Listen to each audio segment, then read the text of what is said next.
to look at your life as a constant lesson in leadership. Just like we're all guilty of this. We're all guilty of having something that we want, going out and making it happen, checking that box, and wanting to move on.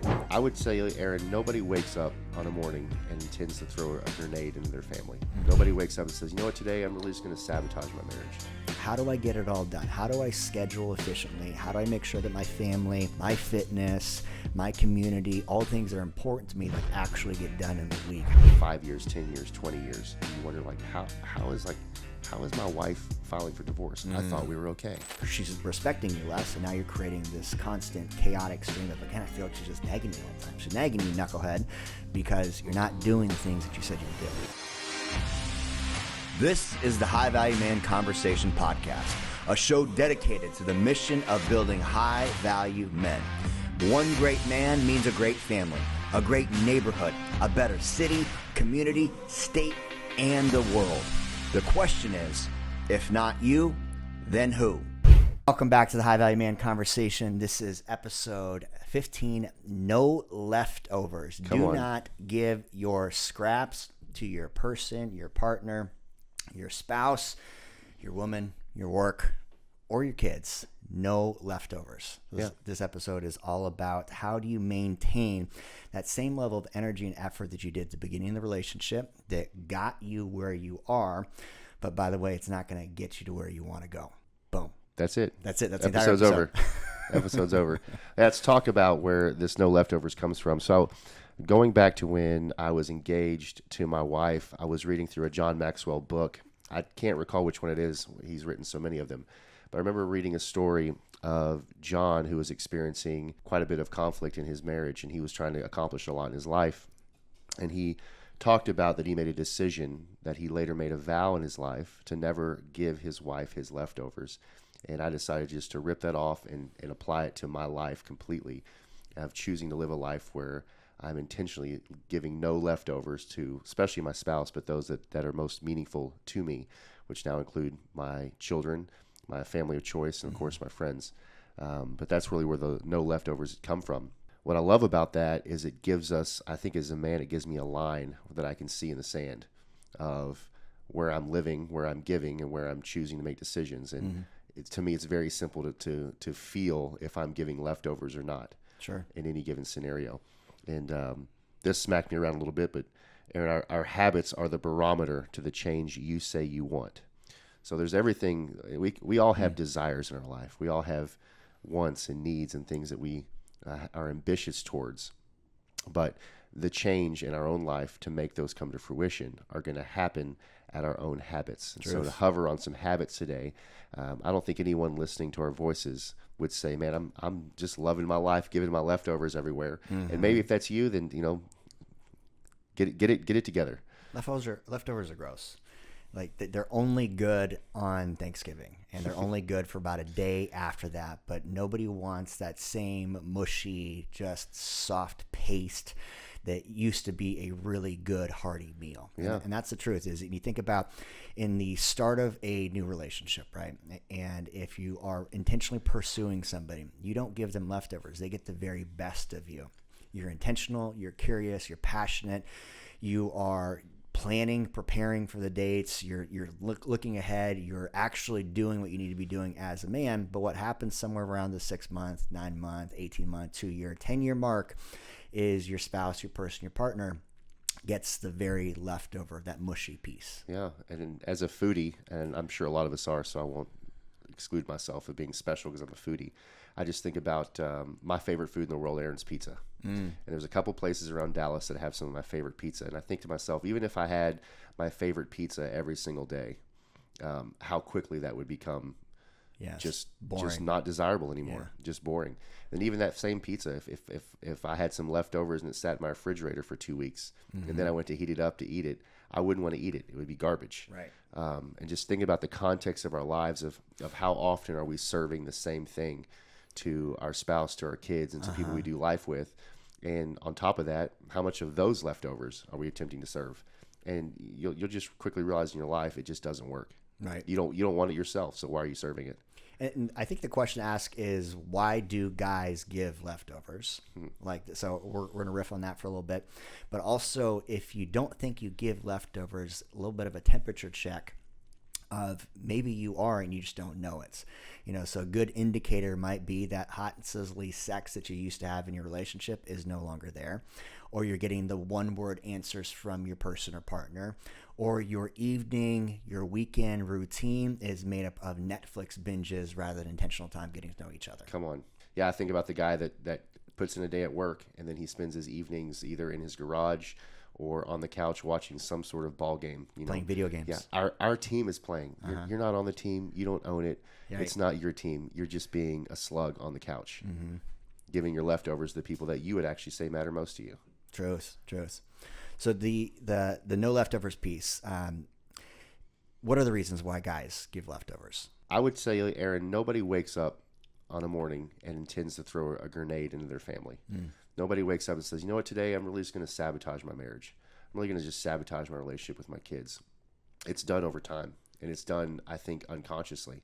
Men are just not aware that what got them to where they are is not going to get them to where they want to go. Ooh, say that again. So men are just not aware of what got them to where they are is not going to get them to where they want to go. Truth. And so we can all, at some point, lean back on a memory of dating. It's a really simple one to lean on. When we're dating, man, we're hot after each other. We're asking open-ended questions.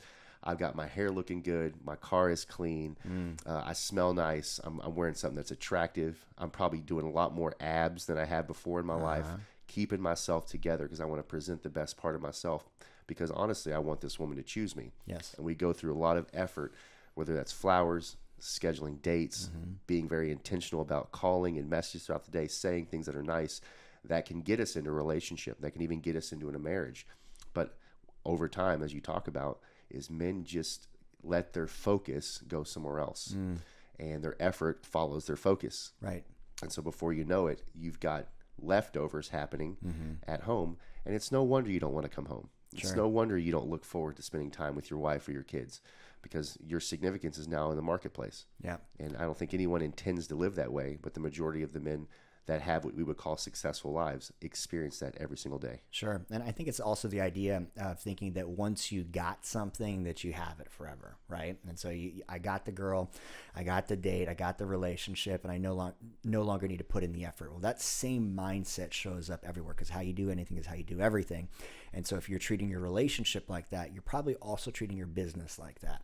And so I'm just going to end up just coasting inside of the domain of work rather than actually pursuing greatness, continually getting better, stacking new skill sets. So the same thing works, is if you're giving leftovers at home, more than likely you're also giving leftovers in other areas. It's so true. I heard recently, and this really stuck with me. I think it's powerful.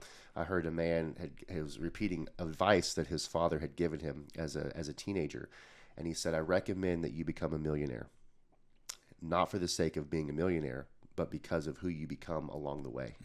And in the same thought process of inside our homes, inside our relationships, of just like we're all guilty of this. We're all guilty of having something that we want, going out and making it happen, checking that box and wanting to move on. Right. And I think about the people that I don't own one yet, although it's in my future, of people that own Ferraris, just that brand in general. Now, if you're a Lambo guy or whatever you are, just go with me on this. But for people that own Ferraris, how often do we see a dirty Ferrari? Sure. You just don't. Right. Because you've put in the effort. It means something to you. You probably hold something sacred in your life. And once you have it, you're gonna have its oil change. You're gonna have its tires rotated. You're gonna have new tires put on it. You're gonna do what you need to maintain the purity of that vehicle, and it will stay clean. It gets our attention. It gets our effort. It gets our focus, regardless of how long you've had it. Right. It continues to be a focal point. And so what I want to lean on is, what do you consider sacred? I love that. Like, as a man, what do you consider sacred? That's really an open-ended question, but for a lot of men, things that they consider sacred could be their house, their car, or their Ferrari. Their Ferrari. Yeah, and your relationship should be a Ferrari. Like your woman, how you pursued her in the beginning of the relationship, that is the Ferrari of your life. It is.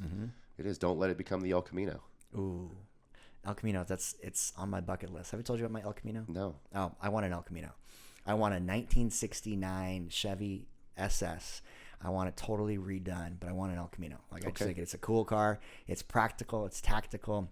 Part sports car, part truck, and no one drives them. No, nobody drives them. There's probably a reason nobody drives them. There's a reason, but you know what, bro? Each their own. Yeah. I hope that works out for you. Yeah, I'm gonna have an El Camino. I look forward to seeing it someday. But again, just what do we consider sacred? For a lot of guys, it's their ball team. They won't miss a game. They'll even wear their jersey to church on game day. Yeah. Or if the game is in the morning, they won't go to church. Whatever it may be, but it's sacred to them. For a lot of guys in our area, I know for sure it's golf. Is when they're golfing, don't even bother them, don't buzz them, they're doing their thing. I know for you and I, what we consider sacred, one of the things we consider sacred is our quiet time. And we'll talk a little bit about that more. Or workouts, things that we have put on our schedule that we protect, and we constantly are managing to make sure that it's part of our schedule every single day. It's something we consider sacred.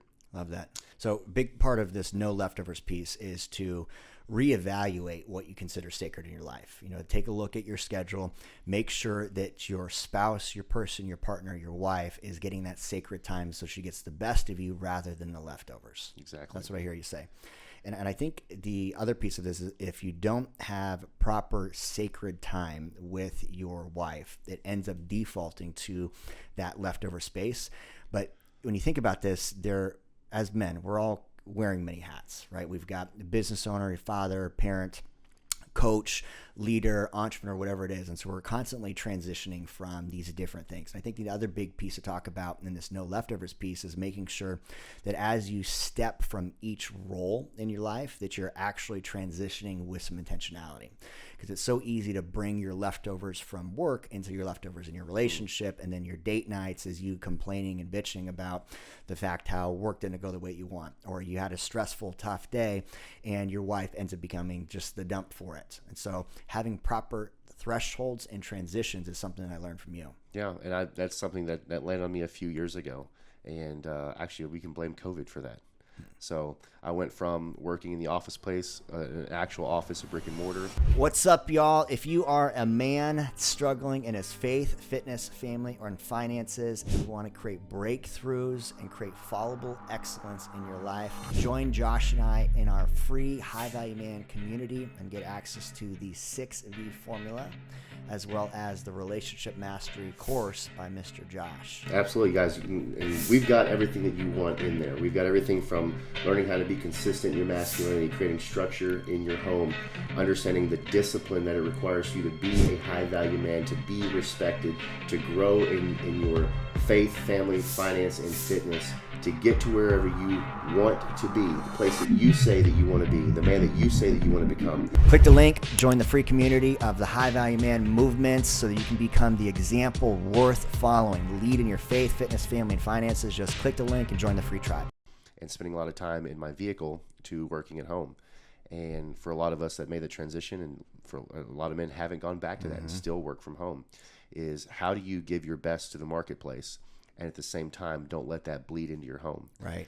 I literally use thresholds. I have thresholds in my house. So my front door and my garage, two entrances that I use about 50-50, have a very specific meaning to me. When I enter those thresholds, what I did outside the house doesn't come with me.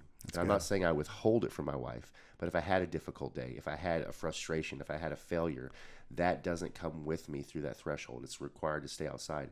Even phone calls, and my wife loves that I do this. If I'm on a business call in the car, I'll actually finish it in the driveway so that I can be intentional about the man that shows up inside the house. So good. But that's a great takeaway that men can have, especially if you live your life on the phone. And another threshold that has a lot of meaning to me is our game room and my bedroom. And so inside our game room, that's where my daughter's toys are. That's often where we do movie nights, where we hang out as a family. There's a very specific version of Josh, the father and the husband, and my presence that's required inside that room. And so I'm very aware of the meaning of that threshold when I walk into it. And also the threshold of my bedroom. Sure. Is I don't work in my bedroom. I don't take phone calls in my bedroom on purpose. Do you guys have a TV in your bedroom? We do. That's another conversation, but I'm glad to share it. But there's no tech time outside of the TV in the bedroom. The bedroom is really for just a couple things: rest, sex, and cuddling. Honestly, and I allowed. This is actually Great that you bring this up. This is a big conversation in my marriage about 4 years ago. Is my wife has wanted a TV in our room, and for the first 6 years of our marriage, I didn't allow it. We did not have a bedroom, a TV in there. I said our bedroom is for two things: sleep and sex. And so if we want to watch TV, want to watch a movie, we can go to the game room. We can do that other places. Sure. But she said, let's give this a try, and I was open to it. And so we have a TV now because there's no leftovers. The last 30 minutes of our day is always spent, regardless of the time of day, is always spent in bed. Pretzeling is what I call it.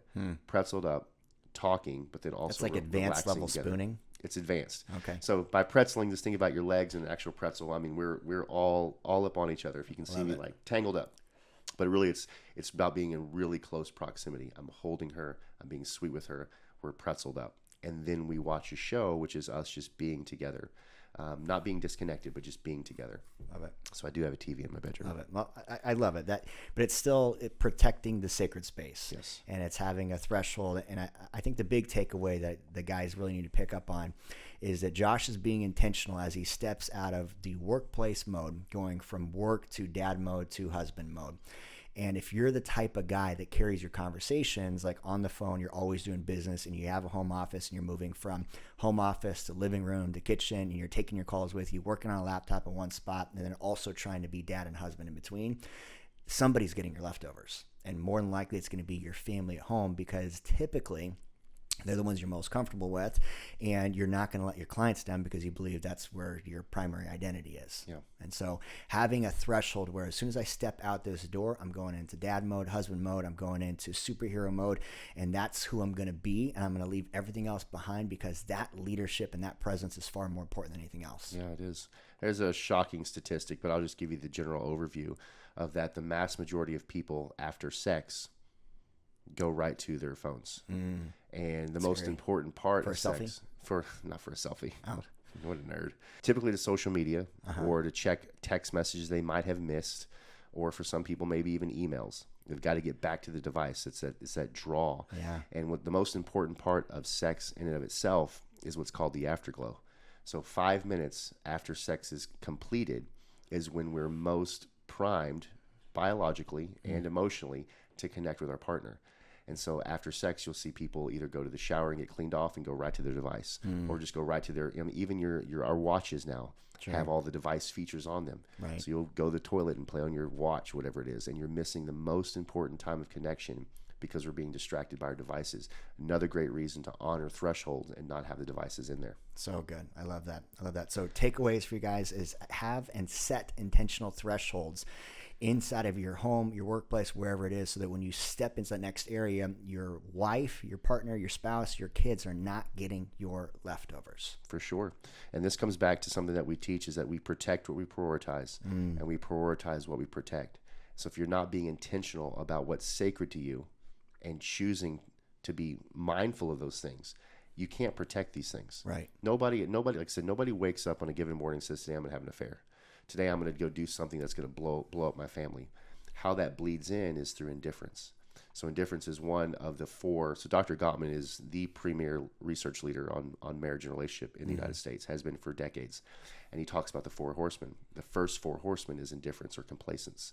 And so by allowing ourselves to be indifferent in these areas, fast forward 5 years, 10 years, 20 years, and you wonder, like, how is my wife filing for divorce? I thought we were okay. Right. It all comes back to these moments that we chose to overlook and be indifferent in, be complacent in, quit pursuing our wives, right? Quit scheduling things for our wives, that those outcomes come to life. I love that. So it's a matter of being conscious of the fact indifference happens as a result of leftovers. Like, that is, she's feeling like my person is just indifferent to my needs and my desires. And he used to be this guy. He used to be the guy that was passionate, pursuing me, constantly complimenting and curious, but now he's just indifferent. He seems like work's more important, and then blindsided with a relationship issue. Or the other side of it too, a good symptom of recognizing if you are bringing leftovers home is if you have a nagging partner that is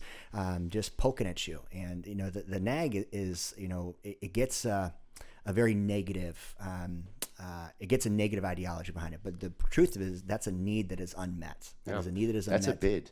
She is making bids in your life that you obviously are not showing up for. So no wonder she has to tell you 400 times. Yeah. Yeah. So I know we were talking about it earlier, but we talked about don't let your mouth overload your back. It's good. And for men, that happens so frequently. You wonder why you have a nagging wife. Is because she doesn't trust you to do what you say you would do. Ooh. She doesn't trust you. We need a bell, like a zinger or something, like a zinger, like a buzzer. She doesn't trust you because you've said you're going to do something and you haven't done it. Yeah. It'd be as small as take out the trash. I said I would. I said I would take out the trash. I said I would. Will you please take out the trash? I said that I would do it. And you're still not doing it. And all of a sudden, it's something so minuscule, it starts to eat away at her trust of you. Well, if he won't do this when he says he's going to do it, what about all these other things in his life that he says he's going to do? Right. He's not going to show up for me. And if we bring back to our woman's number one need is safety and security. So safety and security is her primary number one need. Your number one need as a man is respect. We understand that safety and security is her number one need. When you say you're going to do something, she expects you to. And in the beginning of the relationship, you did all those things. And so you said you'd call on time, you'd pick her up at a certain time, you'd have her home at a certain time. All those things you followed through because you were in the beginning part of the relationship where you're paying attention to the details. Over time, as you start to overload your back with your mouth because you take on too much or you're just simply not paying attention, you have low self-awareness, you start to let those little promises be broken. And then what that does is it deteriorate trust and respect, and so her safety and security is being crippled, and she's respecting you less, and now you're creating this constant chaotic stream of, again, I feel like she's just nagging me all the time. Yeah, she's nagging you, knucklehead, because you're not doing the things that you said you would do. Yeah. Here's a great measure of a man and his word. If you're a man that has to make promises or I swear I will, then you've already lost the trust. A man that honors his word and is true to his word never has to make a promise. True. Because he sees it through. The Bible talks about that too in a couple of the Gospels. But even more so, if you're the kind of man that feels like you have to say, I promise I will, well, that's because you've already lost the trust. So let that be a measure. And when you say something, quit saying I promise. Just do it. Just do it. Quit saying I swear I will. Well, if you would just do it, then you wouldn't have to do that anymore. I love that. So good.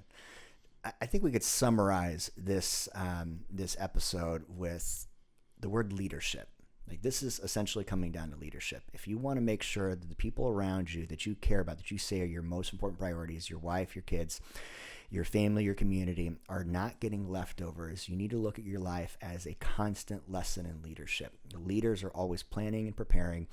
They're not giving anyone their leftovers because they realize that the leadership hat is never taken off. It's not something you put like to the side and today, you know what, I'm just going to be a half-hearted leader. I'm just going to always do the right thing.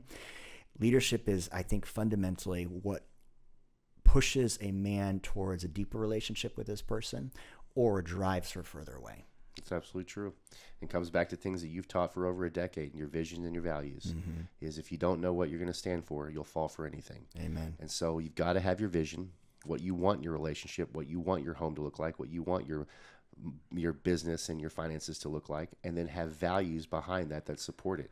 And not to have values just to say, I've got my values, but have true values that they're your strainer of life. Yeah. All your decisions that you're making have to go through these strainers of values that you say that you have and that you want. And that will give you a direction and allow you to make the decisions that you want to make, because we all get tired. We all have multiple hats like you talked about. And at some point, you're going to have to stand on a decision to go left or go right. And that has to be values-based if you're going to become the man that you say that you are. Are you who you say that you are? Ooh, so good. Let that hit you in the stomach. Yeah, that's good. What I love about this episode is that this is teeing up perfectly for the next conversation we're going to have, because what I can already hear the conversation going on in the listeners is, okay, I want to make sure I don't give my wife or my kids leftovers, but how do I get it all done? How do I get it all done? How do I schedule efficiently? How do I make sure that my family, my fitness, my community, all things that are important to me, like, actually get done in the week? How do I actually schedule and prioritize and protect what's most important? So funny you're thinking that, because we have a whole nother episode coming up here next, and it's all about scheduling and protecting and prioritizing what's most important to you. Exactly. Look forward to getting to it. All right. As always, if you guys enjoyed this episode, do us a big favor. Leave us a 5-star review. Like, share, subscribe. Share it with another man on path to becoming a high-value man.